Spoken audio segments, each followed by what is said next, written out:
Welcome back.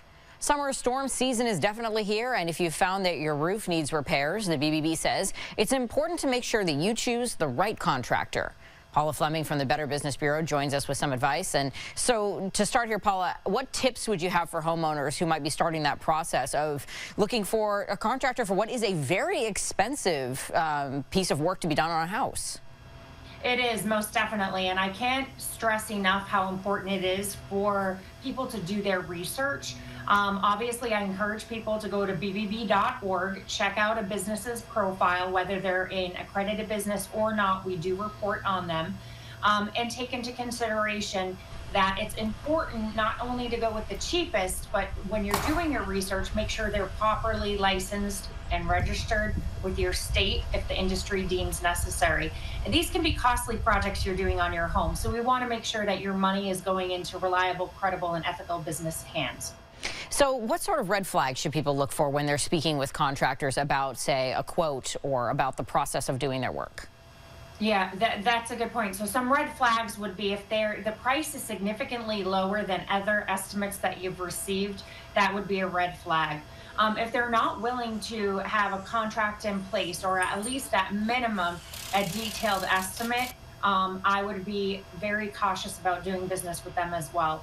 If they're hesitant to give you references, if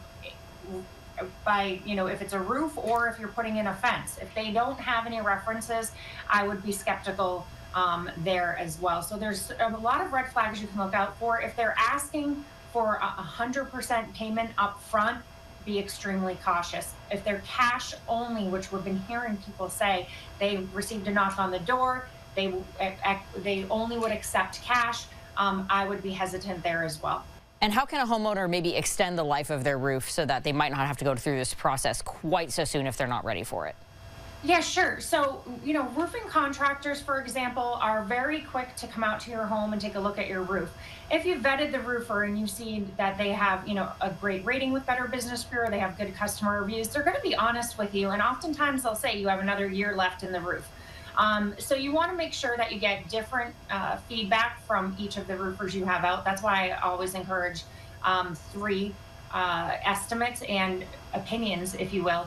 And you'll find different answers sometimes, so even getting more information. But yeah, even personally, I had a roofer come out and say, half of your roof, the newer half, doesn't need to be redone, but the older half of your roof does. So you can either wait, cross your fingers, hope there's no leaks, and do it all at one time, or you can just do half of the roof. And he was very upfront and honest, took pictures, so when he came down, he could show me them, explained it, answered all my questions, and those are things that you want to have happen.